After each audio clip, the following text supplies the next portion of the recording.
You said defeating ISIS requires defeating Assad, but wouldn't that also put us into conflict with Russia, a country that supports Assad?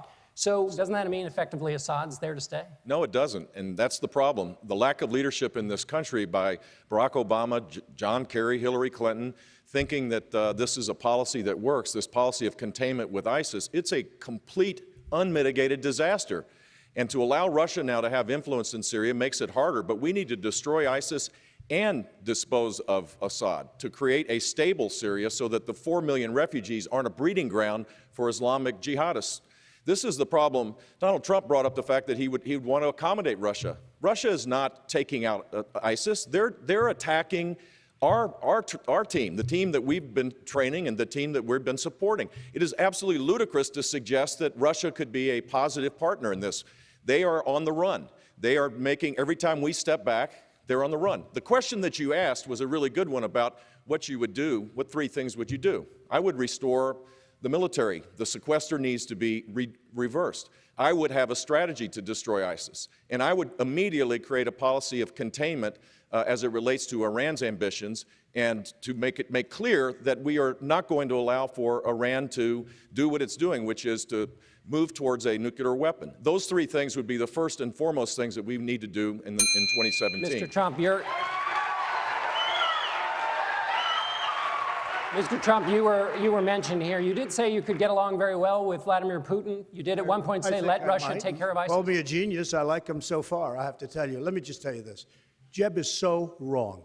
Jeb is absolutely so. That's just so you understand.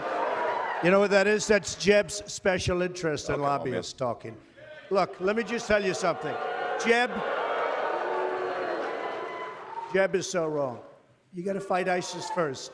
You fight ISIS first. Right now you have Russia, you have Iran, you have them with Assad, and you have them with Syria. You have to knock out ISIS. They're chopping off heads. These are animals. You have to knock them out. You have to knock them off strong. You decide what to do after. You can't fight 2 wars at one time. If you listen to him and you listen to some of the folks that I've been listening to, that's why we've been in the Middle East for 15 years and we haven't won anything. We've spent $5 trillion in the Middle East because of thinking like that. We've spent and Lindsey Graham, who backs him, who had 0 on his polls. So let me just tell you something. We've spent.